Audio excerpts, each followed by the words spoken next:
Nicholas Copernicus was born in Poland in 1473. His family provided him with a broad education, including studies in canon law and even 2 years of medical school. His real passions, however, were mathematics and astronomy.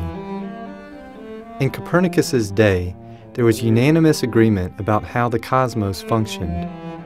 Scientists, professors, and church leaders all agreed that the Earth was the center of the universe, and that the sun, the moon, and the planets all revolved around it.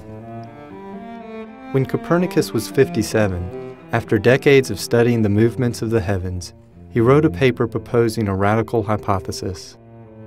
It was the sun, Copernicus said, that was the center of our universe. The Earth and the other planets revolved around it. Despite the fact that his mathematical models strongly supported the hypothesis, Copernicus could not get his paper published for 14 years. In 1530, after multiple rejections, a Lutheran press finally printed his work. The following year, at age 72, Copernicus died. His sun-centered view of the universe was uniformly rejected as bad science or religious heresy. Subsequent advocates of Copernican theory, even giants like Galileo and Kepler, were persecuted or locked out of the university system. It was not until 150 years later, with the influence of Sir Isaac Newton, that Copernican theory finally gained wide acceptance in academic circles. Even then, there were anti-Copernican professors in European universities for another 75 years.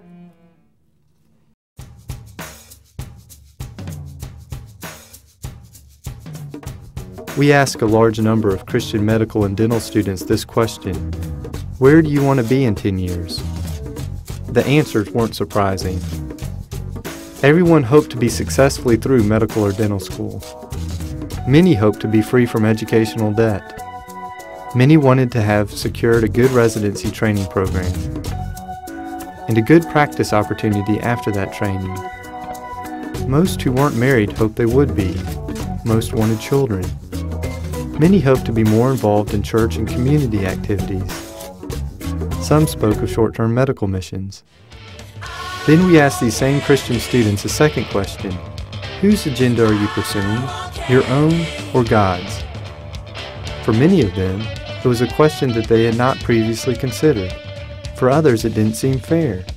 Did their own agenda and God's necessarily have to be at odds? We ask one more question: what then is God's agenda? Again, the answers were not surprising. Many believe God's primary agenda is to spread His love throughout the world. Others believed it is to bring a maximum number of people to heaven. Still others thought that God's primary agenda is to defeat the forces of evil. Without a doubt, the Bible teaches that God desires to demonstrate His love to all nations, to reconcile many people to Himself through Jesus Christ, and to finally defeat the spiritual forces of evil that stand against Him and against His kingdom. Those important things are part of God's agenda. According to the Bible, however, God's primary agenda is to glorify Himself. Stated differently, God is seeking to advance His own reputation and renown. He wants to demonstrate His incomparable beauty, authority, and majesty to an ever-increasing number of people and nations. He wants to be known and rightfully honored for His surpassing greatness. According to Isaiah 43:6, it was to glorify Himself that God created us.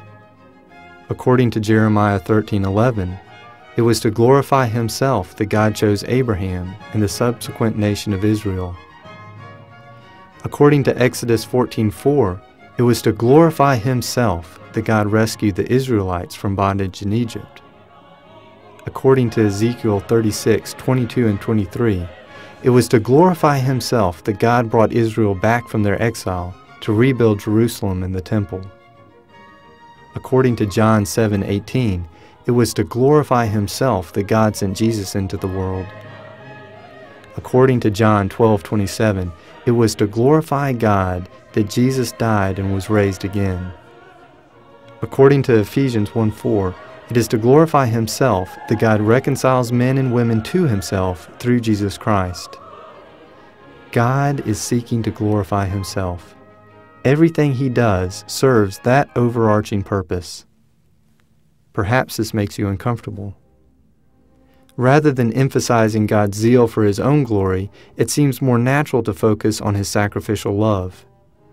When we ponder the message of the Bible, especially Jesus' death and resurrection, we think of God's love more than His glory. Besides, when human beings seek to receive glory for themselves, when they powerfully exalt themselves over others, we correctly call them egomaniacs or tyrants. It doesn't seem right to think about God in those terms. But God is not a fallen, limited human. He is the one being who fully deserves to receive all glory. Because of who He is and what He does, He can never be accused of boasting or exaggeration. He truly is the greatest, most desirable person in the universe, and only in Him can we find ultimate beauty and joy. God glorifying Himself is actually an act of love toward us. It is in God's glory that we locate our meaning and purpose, both now and for all eternity. The most loving thing God can do for us is to allow us to see and delight in who He is and what He does. His glory and our joy are two sides of the same coin. So back to our second question. Whose agenda are you pursuing? Your own or God's? God's agenda is to maximize His reputation and renown throughout the world. As Habakkuk 2:14 says, "For the earth will be filled with the knowledge of the glory of the Lord, as the waters cover the sea." Remember Copernicus? All the respected people around him had a false understanding of the solar system. They got it wrong, and they held on to their mistaken notion for nearly 200 years. We need a spiritual Copernican revolution. For too long we have mistakenly behaved as if the spiritual universe revolves around us and our own agenda. We have placed ourselves in the middle and put everything else, including God and His glory, in orbit around us. It's a system that comes so naturally to our fallen nature that we've scarcely ever questioned it. But it's completely wrong. God and His glory are the center of the universe. He is the sun around which everything else revolves. Without Him, there is nothing. To think that we are central is as foolish as believing that the sun revolves around the earth. It's also idolatry. We begin to find our proper place and meaning when we correctly understand the order of the spiritual universe, when our agenda becomes the maximization of God's reputation and glory. We find our life's true purpose. By willingly and joyfully subjugating our own agendas to God's, we become spiritual revolutionaries.